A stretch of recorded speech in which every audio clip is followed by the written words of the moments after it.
Hello and good evening, Chicago. Welcome on in to another episode of Chi-Town Weekly. I am your host, Adam Karnick. We have got a lot to go through tonight. We've got another Bears game to prep for. Major League Baseball's hot stove season is about to cool off permanently. And the Bulls were in the news a lot today. The Cubs managed to sneak in a couple of signings before things stop in the world of MLB. The Bulls are prepping for a trip. All kinds of fun stuff going on tonight. Plus, odds and ends and other random thoughts that I've had throughout the day. So excited that you guys are here. Buckle on up. Let's have some fun here. This is Chi-Town Weekly. Buckle on up.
And welcome on into Chi-Town Weekly here on IE Sports Radio, your direct feed for all that is sports. Thanks for hanging with me a couple of minutes there as we were getting ready to kick the show off. I was experiencing some technical difficulties, so got through those. We are now up and running. Life seems to be good. Hello, I am Adam Karnick. I am so glad that you are here. Let's have some fun talking sports in the best sports town throughout the U.S. of A. So glad to be with you guys tonight. Lots to go through tonight, too. We've got, of course, can't go a week without talking about the Bears. This is Chicago, after all, so we've got to talk about them. MLB they are about an hour and 40 minutes away or so from their first lockout in a little over 20 years.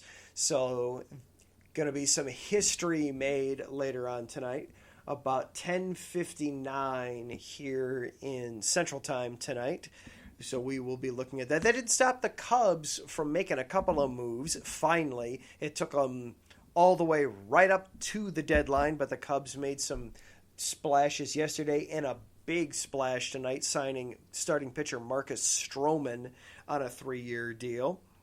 So we will be talking about that. And then the Bulls. Look out, the Bulls are starting to take over the city. They're starting to take over the East. They are very relevant, but apparently no good deed goes unpunished. We've got a couple of news items to talk about there from the Bulls tonight. So before we get any further along into this, though, we do need to acknowledge our sponsors for the night, starting with the SoCal Warriors. Southern California Warriors semi-pro football team. The world of semi-pro sports is unlike any other sports organizations. Players pay to play in hopes of so many different outcomes, whether it's playing to get filmed, to try out for professional teams, big-time colleges, or just playing to stay in shape. No matter what, all semi-pro players have one thing in common, and that's playing for the love of the game. The SoCal Warriors have been on a quest to earn titles and give players second chances since 2017. Whether you're in Southern California or anywhere in the world, give semi-pro sports a chance if you love your sport. You may get that second chance you've been waiting for as an athlete. Find them on Twitter at SoCal Warriors, Instagram at Southern California _Warriors, or go to Facebook, Southern California Warriors. And Background Check International. Businesses, are you looking to background check a new hire on? Let Kit Fremen take care of that for you. Kit founded and has managed Background Check International since 1994, and he's here to help you with the screening process. Contact Kit and let him help make the hiring process that much easier. This business is used for professional background checks and not for the use of any crimes, such as identity theft or any other illegal activity. Go to their website, bcint.com, or find them on Facebook, Background Check International-BCI. And IE Sports Radio. For the last 7.5 years, we have been bringing you amazing content, ranging from interviewing legendary athletes to building tailor-made shows dedicated to all major sports cities around the country. All the while, we've continued to be by the fans, for the fans, and with your help, we are ready to take the next step. When you go to our website, iesportsradio.com, you'll see our Patreon link with 5 different tiers, the first one starting at just $5 a month. This donation gets you shout-outs on all 27 of our shows, and we have show number 28 in the works already. Higher tiers include IE Sports Radio merchandise, access to our podcasting university, which will be starting up again, I believe, this weekend, and even a chance to be featured on a segment of our flagship show, The Defining Moment. Thank you all very much for continuing to make IE Sports Radio your direct feed for all that is sports.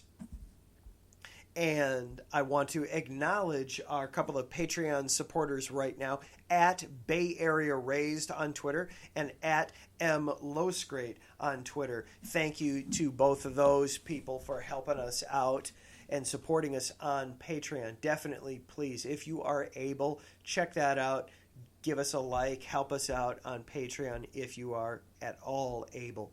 You can also follow along with IE Sports Radio on Twitter at IE Sports Radio, or go to our Instagram at IE Sports Radio, or Facebook IE Sports Radio. And that website again is iesportsradio.com. This show is available on Twitter at IESRC, or you can follow along with me directly at Adam_Karnick. So, little behind the scenes here. I was planning on starting things off with baseball conversations since the Cubs made a rather big signing tonight. We will get into the Marcus Stroman signing, but my mother is always one of the people that tunes in, and sometimes you just have to do something nice for your mom. For my mom right now, it's a little after 10 o'clock in the East, and she is tired. But I know that she really wants to hear the Bears update for the week, so I told her I'd throw the Bears first so that she could hear that, and then if she needs to go to bed, she can.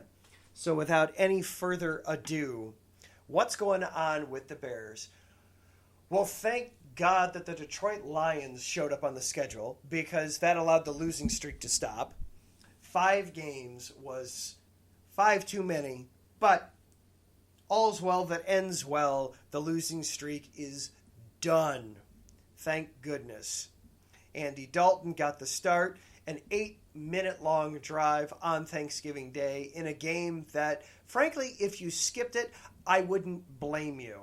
I actually didn't watch it live. I got pressed into chef duties on Thanksgiving, so I spent literally from about 9 o'clock in the morning till about 5 or 6 o'clock in the kitchen getting food prepped and ready and all that kind of stuff. Oh, Mom, since I know you're listening, Beantown Brandon says hello. He hosts our Boston show and was on just before us tonight, gushing about his Patriots and their 6-game winning streak. I'd love to know what a 6-game winning streak feels like for a football team. It's been far too long. Hopefully soon we will get to experience that too. And if you are listening live on Spreaker, hop on into the chat. We can interact that way and have some fun there as well. Or if you're just listening later on as a podcast, then let the soothing sounds of my voice do whatever they need to do for you. But now that this losing streak is done,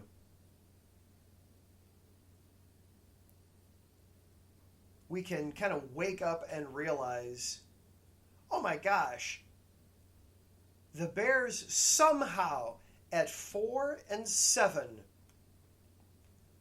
are still alive in the playoff hunt. And not only are they alive, they're only a game out. Frankly, I don't know how that's possible. It shouldn't be possible. It's just proof that the NFC as a conference is bad. It's very top-heavy. Obviously, you've got the Cardinals coming into town this week for the Bears. They are the kings of the NFC at the moment at 9-2. They're coming off their bye week, and they are getting Kyler Murray, their starting quarterback, and his top weapon, DeAndre Hopkins, back from injury. They were limited today in practice, but reading what the Cardinals were putting out and what some of the Cardinals beat reporters and writers are putting out, the Cardinals were simply taking it slow, easing them back into practice. It is completely expected that both Kyler Murray and DeAndre Hopkins will play on Sunday against the Bears. So you have the Cardinals at the top at 9-2. The division leaders in the conference are all strong teams. Cardinals in the West, of course, we have the Packers here in the North. We've got the Cowboys in the East. I got that one wrong. We may have remembered I did preseason predictions way back when and got that one wrong. And then in the South, of course, you've got the reigning champs, the Bucs, sitting at first place. But you get away from the division leaders, nobody's good in the NFC right now. Everybody, at best, everyone is streaky in the NFL. You've got the 49ers. When they came to town a few weeks ago, they were sitting just as bad in just as tough of a spot as the Bears were. They were able to, of course, hang on and win that game, and they've used that to kind of catapult themselves into the conversation in the NFC. You've also got, they would be the 6th seed. Right now, the 5 seed would be the Rams, but the Rams are in the midst of a 3-game losing skid. And in the final wild card spot, you've got the Washington football team at 5-6. There are only 6 teams in the entire NFC that have winning records right now. And Taryn jumping into the chat. Yes, Taryn, I tried to warn you. Taryn started the Bears defense last week in fantasy. Now, I didn't know what your other options were. And when you do fantasy, sometimes you just gotta go with what's there. But yes, I tried to warn you not to play the Bears defense. And you should avoid the Bears defense at all costs this week against Kyler Murray, DeAndre Hopkins, and the rest of the Cardinals. That's a bad matchup for the Bears. But the Bears have been dealing with just so many bugs and injuries on defense here the last few weeks. That unit is a shell of itself. And that's why I'm still just amazed that the Bears are alive in this. Justin Fields was also limited in practice today. Nagy confirmed a couple of days ago that he indeed has broken ribs. It could just be one rib. It might be multiple. Nagy was, of course, vague on that. Go figure. My kingdom for a straight answer on an injury question. Seriously. Is it one rib or 2 or 3? Why is that a state secret? Just answer the question. Anyway, I'm going to get off my soapbox before I get on it. Nagy's a dead man walking, you would think, coming into this. But they're still alive. And as ridiculous and crazy as it sounds, because it is, I want to preface all this by saying I do not believe that they will make the playoffs. All right? I want that to be understood before we get any further into this conversation. I don't think they will end up a playoff team. But here we are with 6 games to go. They're only a game out, and the schedule does line up somewhat nicely for them. Of course, you've got the Cardinals this week and then the Packers next week. And you're going to be without Justin Fields for probably this week and probably even the Packers week 2. Fields did practice today. It was limited. It was not limited the same way that Kyler Murray was limited for the Cardinals. It was limited because Justin Fields is dealing with broken ribs. He's dealing with a serious rib injury that he sustained against the Ravens. So I expect Andy Dalton to start this Sunday and probably next Sunday too. You get past that, though, and their final 4 games are Vikings, Seahawks, Giants, and the Vikings again. Certainly for the first matchup with the Vikings, you figure that Dalvin Cook will probably miss that game, hitting the Vikings at a right time. The Seahawks are a complete wreck right now. They could very easily be hitting them at the right time. The Giants were a wreck last year. They were a wreck the year before that. They're still a wreck. And then they've got the Vikings again.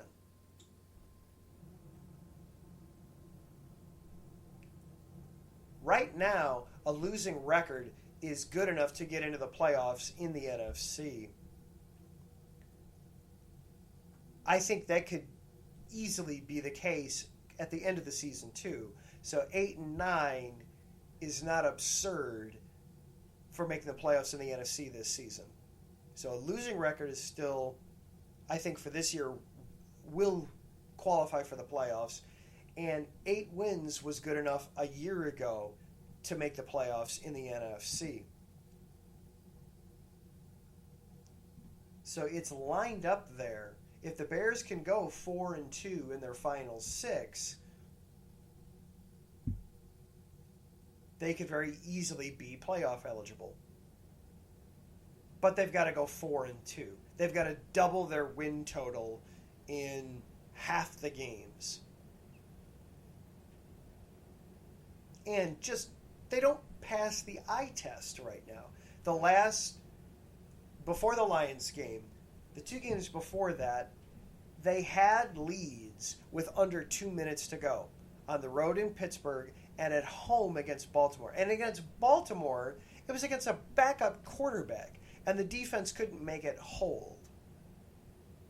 So the defense is a problem.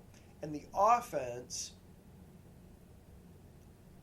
I hear Bears fans talk about how efficient the offense is with Dalton. It's more efficient with Dalton than it is under Justin Fields. Yeah, but they're not putting up any more points. It takes a miracle to get to 16 points. That's not good enough in the NFL anymore. You've got to consistently get to 21, 24, 27 points. And the Bears just can't do that. There's something that stops them at that 16-point mark. Whether it's Dalton or it's Fields. They've got to take one of these next 2, I feel. If they're going to be serious about making the playoffs, you're facing the Cardinals and you're facing the Packers. 2 teams that are obviously legitimately playoff teams. You need to beat one of those teams. Frankly, I don't care which one. I'd love to beat the Packers, of course. I'd love to go on Sunday Night Football and beat the Packers. But as far as making the playoffs is concerned, frankly, it doesn't matter. Either beat the Cardinals or beat the Packers. Beat them both. Great. Show us that you can be this team. They just don't pass the eye test to me. We had to have the conversation, though, because the losing streak is finally over, and suddenly you can look up, and even though they are currently the 14th out of 16 seeds in the NFC, they are number 14. There's only one game that separates the final playoff spot, the 7 seed, from 14. You've got 4 teams at 5 and 6, 2 at 5 and 7, and 2 at 4 and 7. So the Bears are there. Heck, there's only 2 games that separates the 6 seed from the 14 seed. The NFC is just a jumbled up mess right now. It's going to be a ton of fun to watch from a bystander standpoint, from a fan standpoint. It's going to be a lot of fun to watch and see how it all shakes up, because one misstep by anybody and you could find yourself all the way at the bottom of the ladder very, very quickly. As for this game against Arizona, they're going to have to play keep away. They're going to have to. We saw the 8-minute drive to close out the game against the Lions on Thanksgiving Day. Oh, I want to go back. I didn't watch it live, but I have gone back and watched the game. So that 8-minute drive was a precursor. It was a blueprint for what the Bears are going to have to do to win games the rest of this season. The defense at this point, now we'll see what it can do against an offense like Arizona and then against Green Bay here in the next couple of weeks. But if they can keep the Bears in it through 3 quarters, there's your blueprint, is you need to dominate time of possession, especially in the 4th quarter. That's going to mean David Montgomery, Khalil Herbert, lots and lots of ball control for the Bears. That's going to be your way to win against Arizona this week. And you look at the Bears injury list, once again, there's a lot of guys on there. Roquan Smith is out right now. He got hurt against the Lions. Cole Kmet was out. You still don't have Allen Robinson back. Of course, Khalil Mack is out. He's on injured reserve. But you've got just so many banged up guys for the Bears. They're going to have to dig deep. I'd love for Justin Fields to be healthy enough to play this Sunday. But I want Justin Fields to be safe. I want him out there, but I want him out there at 100%. I don't want them rushing him back out there and potentially getting hurt. So for this game against the Cardinals, you're going to have to control the time of possession. Shorten the game up, especially in the second half. You're going to have some long drives that, against the Lions, all they needed at the end was a field goal, and they got it. But you're going to have long drives that end up with touchdowns. That's what it's going to take to win this game against Arizona. We'll see how the rest of the injury report goes this week. We'll see if guys like Kmet or Robinson are able to come back and practice. We'll see who else might get added into it or taken off as the week progresses and goes.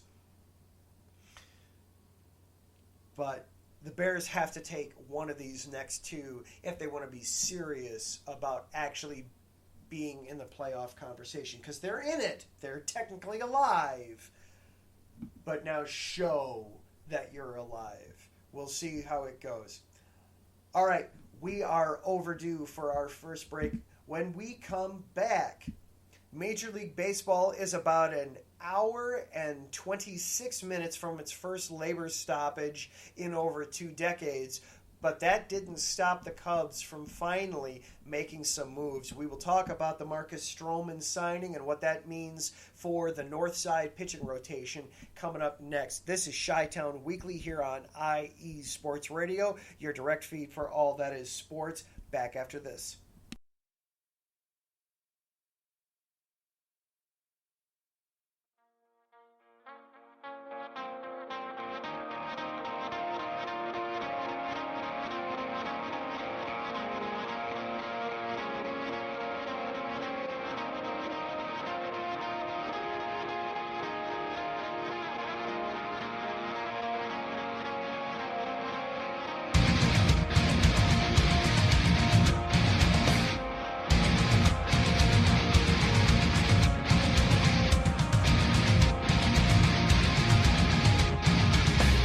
Hey sports fans, do you like wine?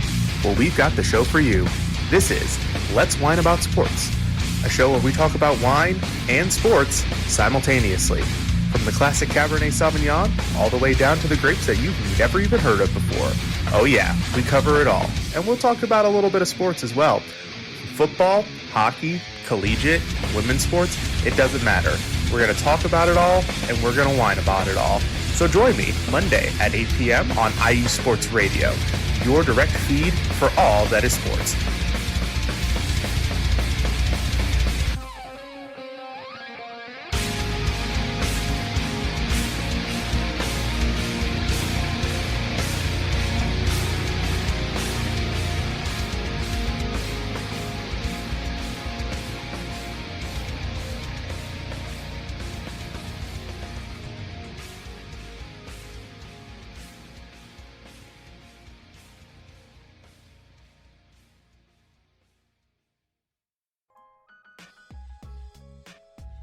Hey, what's up, sports fans? You're looking for a different type of sports talk show, something you haven't heard before? You gotta check out the BS3 Sports Show every other Saturday on 2 Live Stews Radio, 1 p.m. Central Time, 2 p.m. Eastern. Sports talk at its finest. Always have great guests, playing some good hip-hop. You don't want to miss it. Make sure to tune in to the BS3 Sports Show every other Saturday at 1 p.m. Central Time, 2 p.m. Eastern.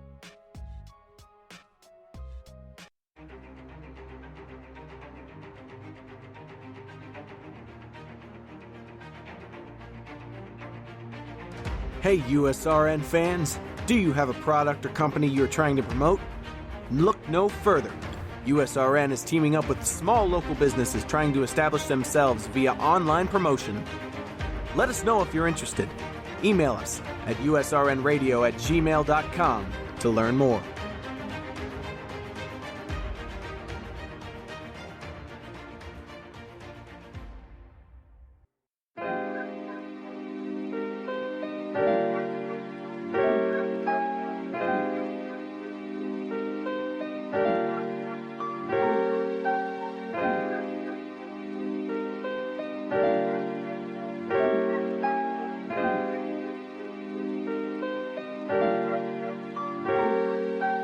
Hello, ladies and gentlemen. My name is Davidson. It's your boy, Lentarius Law.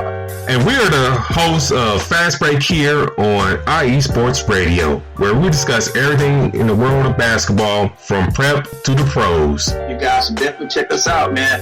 Sunday, 8 p.m. Eastern, 5 p.m. Pacific. We got all the basketball information you guys need, so we look forward to you guys listening in. And please do, because we are the best basketball show on this side of the Mississippi. And please do check us out on Twitter at FastBreakISR. D-Lock, where's our time again?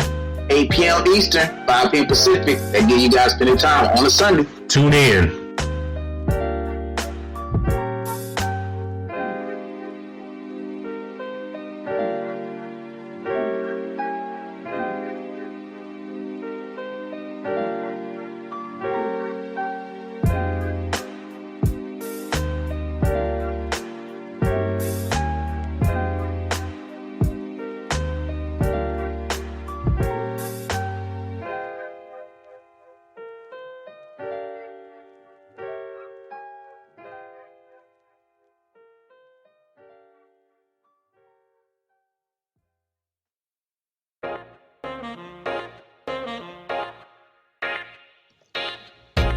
What is going on, everybody?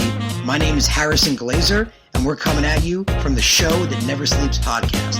I cover the Jets, the Islanders, the Nets, and the Yankees. This is Pierre Moss, and I cover the Mets, Knicks, Rangers, and the Giants. Our show is live every Wednesday through Spreaker and a bunch of other ways to get our content. Again, we're the Show That Never Sleeps podcast. We talk about all those New York sports. It's a lot of fun. We get into all of it. Please tune in. Again, that's Wednesdays at 6 p.m. And we look forward to having you guys right here on 90 Sports Radio, your direct feed for all that is sports.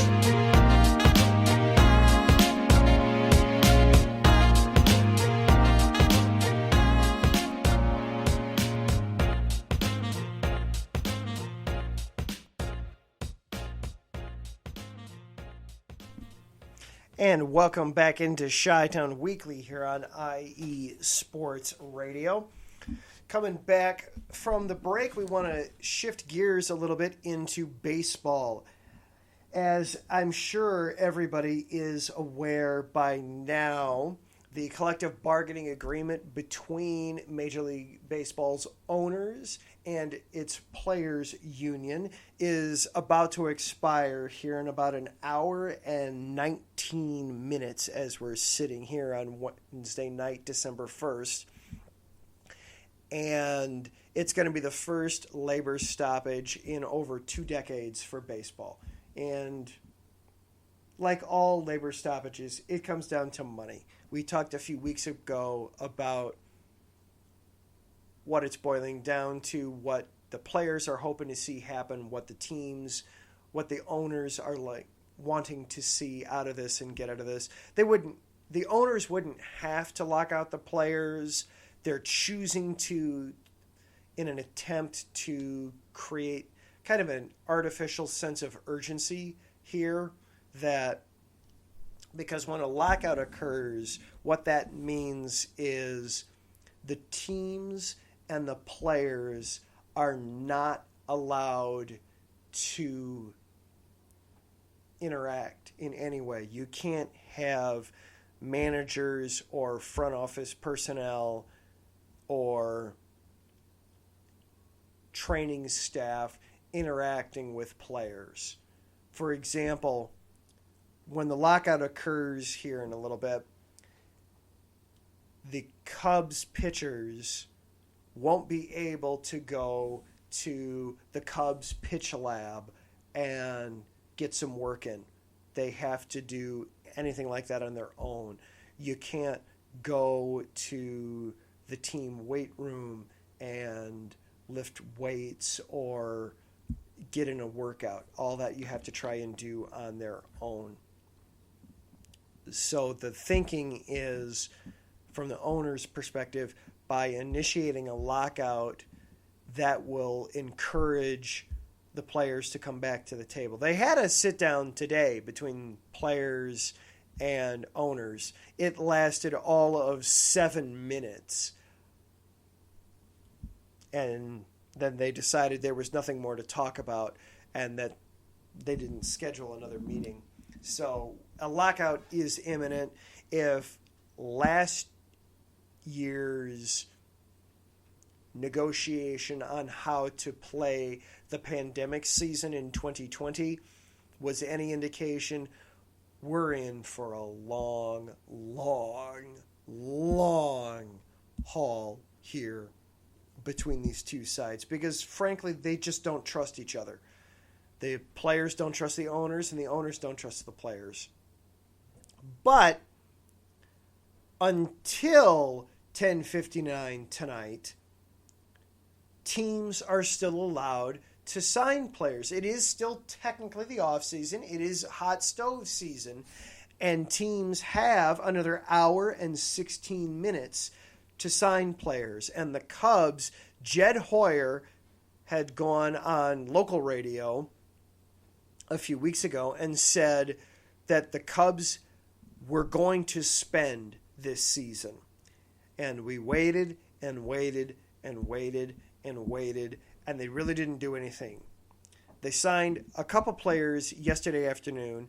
Yan Gomes, catcher who is good enough to start, but will almost certainly serve as Wilson Contreras' backup. Signed a 2-year deal yesterday. But then the big move came today when they signed Marcus Stroman away from the Mets. Taryn asks, didn't they sign someone from the Dodgers? Yes, they did. It was to a minor league deal, if I remember correctly. Sorry, I got to pull everything up here. Got to get my notes away from NFL and go over to the Cubs because, yes, they did sign 2 players yesterday. Frazier, it wasn't from the Dodgers. It was from the Yankees. They signed an outfielder. I want to get his first name right. Clint Frazier away from the Yankees. That was to a 1-year deal. But then the big one today was Marcus Stroman, who will be a starting pitcher and absolutely be somebody that will go to the top of the rotation. You're talking about somebody that will be there with Kyle Hendricks. Will also join Wade Miley, who is also a new face, a new arm in that rotation. He's not...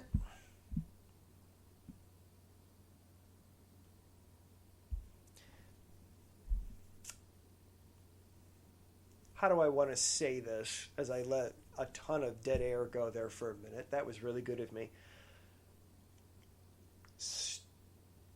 He's not what you think of in today's baseball of a starting pitcher. The Cubs for years have bucked the trend of going for the fireballers, the guys that can get their fastball up into the 97, 98, 99, 100 range. Actually, Carlos Rodon would be a great signing for the Cubs coming over from the south side because he could add that into their starting rotation. There's no indication that's going to happen. Stroman's pitches that he throws, to get everybody kind of up to date on Marcus Stroman. And Marcus Stroman, he signed a 3-year, $71 million deal to be with the Cubs. He will turn 31 this May, assuming we have a full, normal, regular season. I wouldn't assume that, but for sake of argument, if they have a regular season, this is a guy that he will go out there and give you 30-plus starts easily. He throws primarily a fastball and a slider. He's got a changeup. He's got a cutter that he'll mix in as well. Those are his top 4 pitches. Fastball usually tops at around 91, 92. So he's still below league average with his fastball. By the way, if you are not familiar with the website Baseball Savant, oh my gosh, I love this website. I'm just diving into it and getting a little bit more with it now. Data. Just graphs and charts and stats. I'm geeking out a little bit here. I'm sorry. So I am a stats nerd. If nothing has come out of me besides being a Chicago sports fan in the last year plus I've been doing this show, I love stats. I'm not particularly good at math, but I love looking at the stats and looking at the data, and Baseball Savant is littered with it. So his fastball usually comes in about 91, 92. He'll occasionally hit 95 or 96 with it. More often than not, though, he's in that 91, 92 range. His slider is above average in velocity. That can be good or bad, depending, because with a slider, usually what it is what you're looking for is how big of a break and how late is the break. The later the break, the better potential to fool the batter and the bigger the break, the harder it is to hit it. It's just how much further away it's going from the bat. And when it's faster, obviously then it can't have as big of a break because the ball's getting to the plate too quickly. His slider comes in usually about 86, 87. MLB average is closer to 85, depending on how that plays, though. That can be advantageous. And looking at it here again on Baseball Savant, he throws it for strikes a lot. He's very capable of throwing it for strikes. He's a right-handed pitcher, so it's going to be down and away from the righties, down and into the lefties primarily. He doesn't. Looking at the graph here, he doesn't elevate it a lot. Sometimes you'll see pitchers, if it's a right-handed pitcher and he's facing a left-handed batter, sometimes they'll elevate that slider. That'll be a little harder for the lefties to hit. Stroman does not do that. He keeps it in the same quadrant all the time, down and away from the righties or down and in to lefties. Changeup, he throws occasionally, and then very seldom he has a cutter that he'll mix in. The cutter is well above MLB average. He throws his cutter. His cutter's about as fast as his fastball. And a cutter, for those that aren't as familiar, a cutter is basically a combination of a fastball and a slider. It moves left to right or right to left. It moves horizontally, and it just doesn't have as big of a break on it as a slider. It's got more movement than a four-seam fastball does, obviously, or a two-seam fastball would, but it's not nearly as big of a break as a slider. That is well above MLB average velocity on his cutter. He throws at about as fast as his four-seamer, 92, 93 miles an hour. MLB average is more like 89. So that can be useful there. So it's a good signing for the Cubs in that Stroman will be a good top-of-the-rotation pitcher, but they still don't have that fireball. They still really haven't joined the MLB revolution of velocity with their starting pitching. Pulling up Wade Miley here just because they signed him this offseason as well. Wade Miley's numbers, he is way below MLB average on velocity and everything. So again, they just don't have velocity.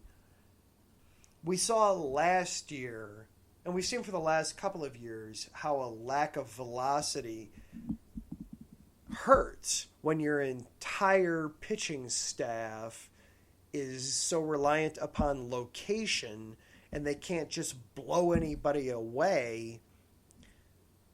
Teams are going to figure that out. Hitters are going to figure that out. And we saw that last year with the Cubs.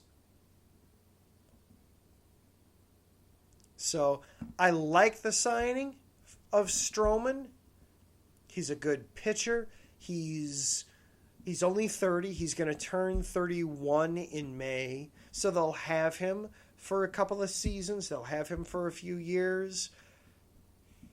I'm not sure it really addresses what they need in their rotation. I'd still really like to see them get somebody that can throw some heat, can throw some gas. Yeah.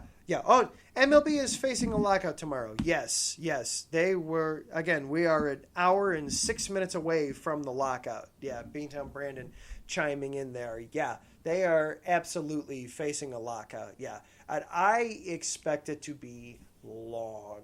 The players have said they have been gearing up for this for years. Their laundry list of complaints is long. And frankly, the players don't trust the owners right now, and the owners don't trust the players. This could get very, very ugly before it's all said and done. I do want to real quick address something on that before I get off this. In general, I'm on the side of the players more often than not, so fair warning. I get where the players are coming from when they're arguing that their salaries have not grown in proportion to the money that baseball is bringing in, and that it's also not being distributed fairly. You've got the high-end guys who obviously they're making their money. I mean, Max Scherzer just signed for $40 million a year. You're having the high-end guys are definitely getting money, but nobody is making mid-tier money. You're either making high-end, crazy, ridiculous superstar money, or you're effectively making MLB minimum wage. There's no in between.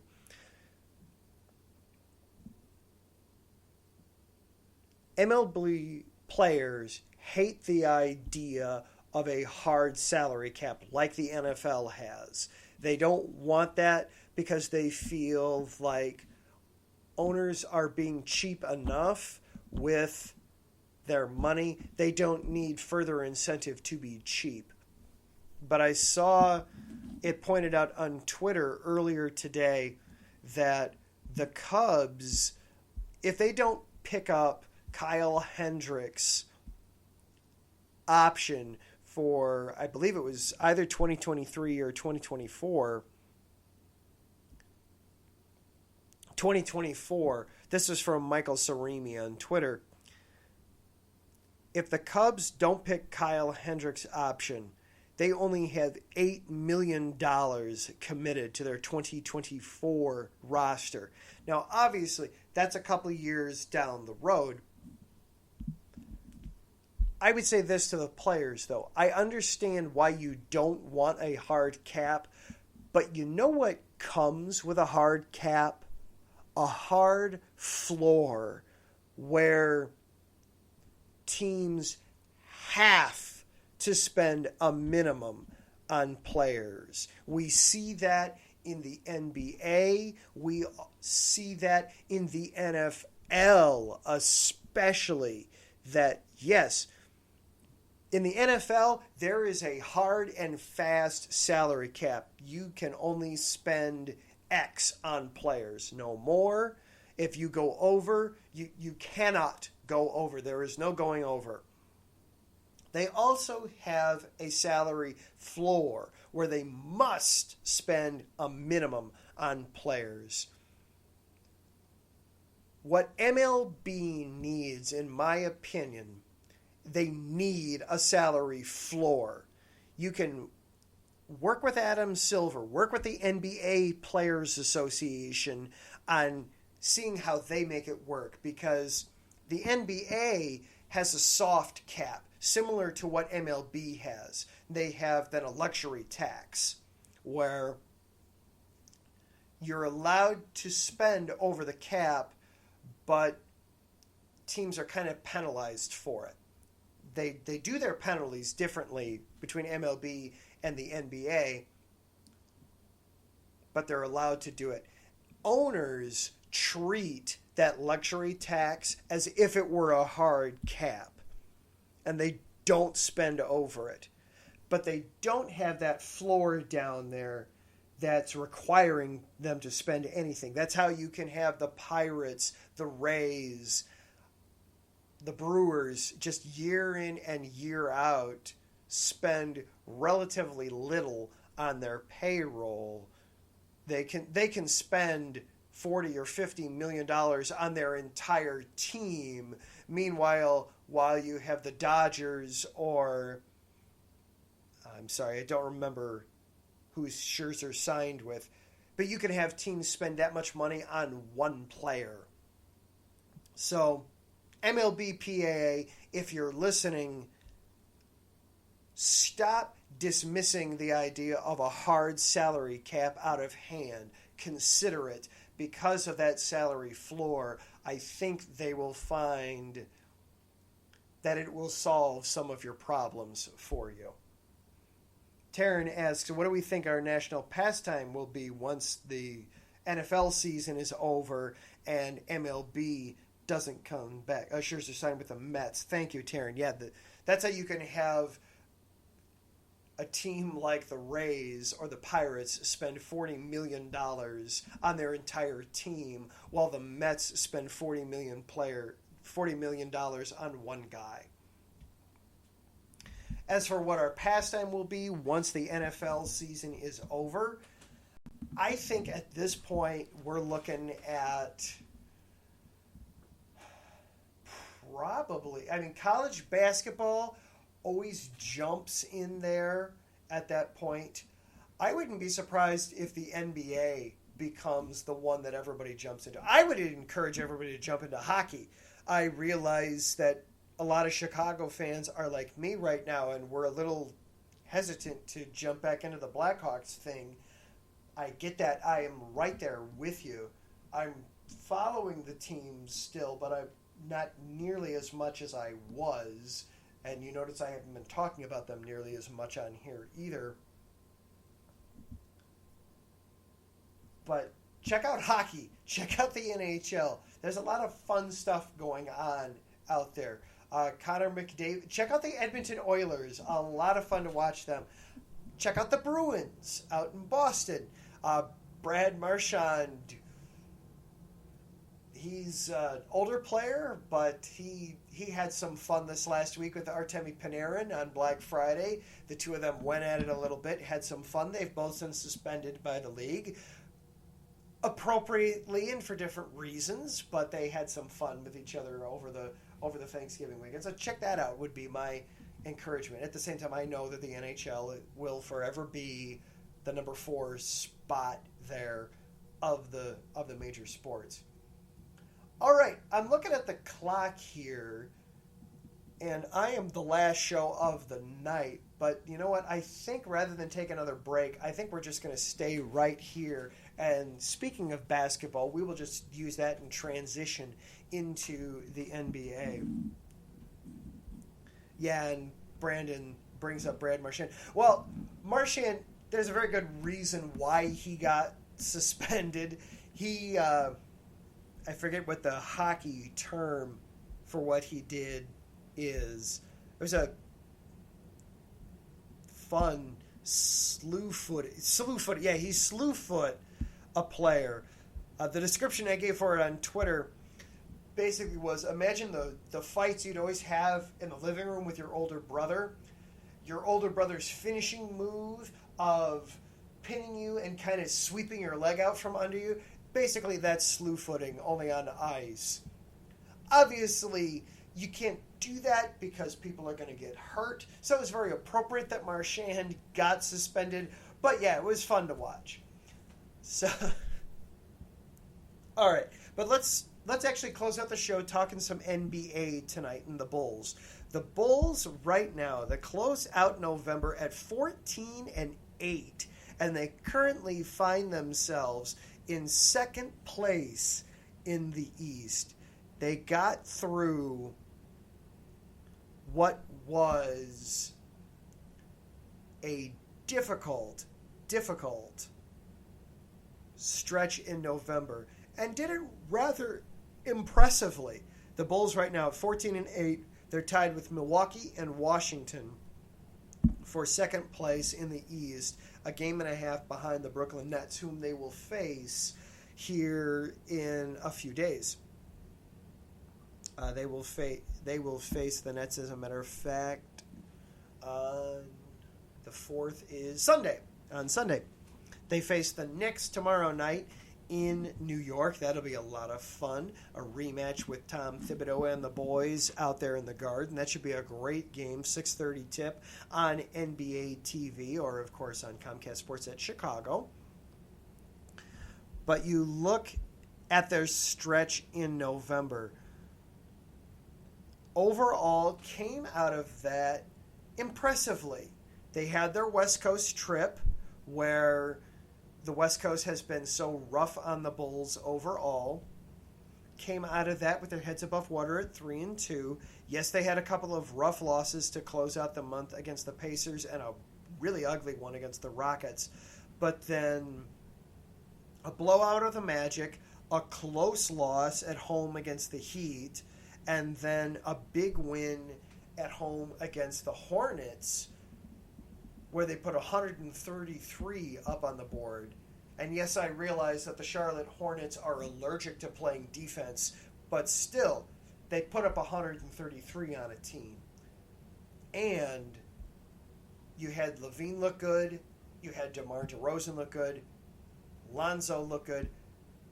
Vucevic had his best game. Vuce has been the guy that's constantly gotten off to the slowest start this season.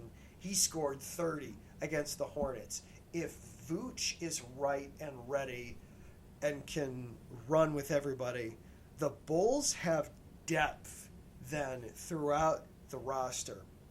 But that's going to get tested here. They finally just got Kobe White back. Only now today they found out he's in the COVID protocols. He's out for a minimum of 10 games. Now, he is vaccinated, but he's still out for 10 days minimum before he can come back to the team.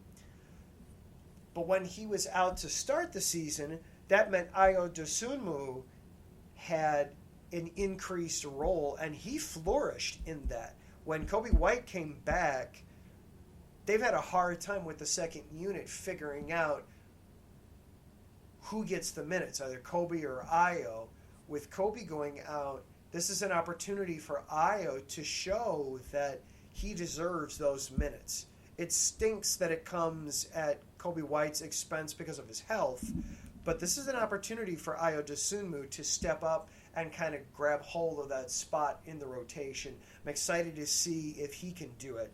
The other news with the Bulls, you may have remembered from the beginning of the season that there was an investigation open that the Bulls may have tampered with New Orleans when they acquired Lonzo Ball.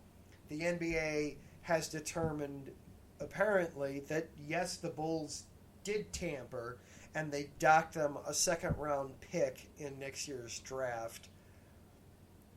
Okay, a second-round pick in the NBA doesn't mean anything. They're worth the penny you find in the street. But still, I'd love to know what exactly the Bulls did wrong there. It was a sign-and-trade deal. I haven't seen anything from the league that shows what they actually did wrong. I'd love to see that. If anybody's got that, please put that at me, at Adam_Karnick or at IESRC. I'd love to see what they actually did wrong in that move, because I just haven't seen it. So it's a little frustrating. All right, that is going to do it for our show tonight. Want to give some shout-outs and thank yous again to our sponsors, the Southern California Warriors, and from Background Check International Businesses. Thank you for continuing to support us here at IE Sports Radio week in and week out. We really do appreciate it. Go check out our website, iesportsradio.com. If you feel so inclined, please support us on Patreon. We really, really appreciate that. Again, thank you to @Bay Area Rays and @MMostGreat for being Patreon supporters of the station. Thank you to Larry for all the hard work you do day in and day out, keeping us all straight in line, knowing what's going on here at the station. Thanks to Beantown Brandon and to Taryn for hanging out with me in the show chat tonight. It was fun to talk back and forth with you guys. Thank you for listening, for continuing to come in week out and week in, just talking sports, hanging out with us, having some fun, having a good time every show. I really do appreciate it. I am it for the station tonight. Be sure to check out tomorrow. We've got the Extra Mile with Daryl and Chris, checking out all things racing. Actually, no, I'm sorry. They're on a hiatus right now. So Thursday Night Football over on USRN, and I'm sure Larry is already hard at work setting up a primetime face-off for us there.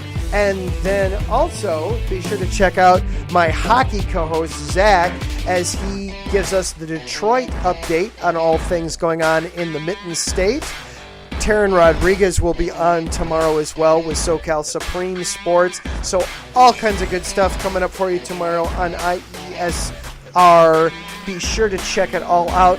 I will be on next week, Wednesday. We'll be breaking down the Bears. Until then, bear down and good night.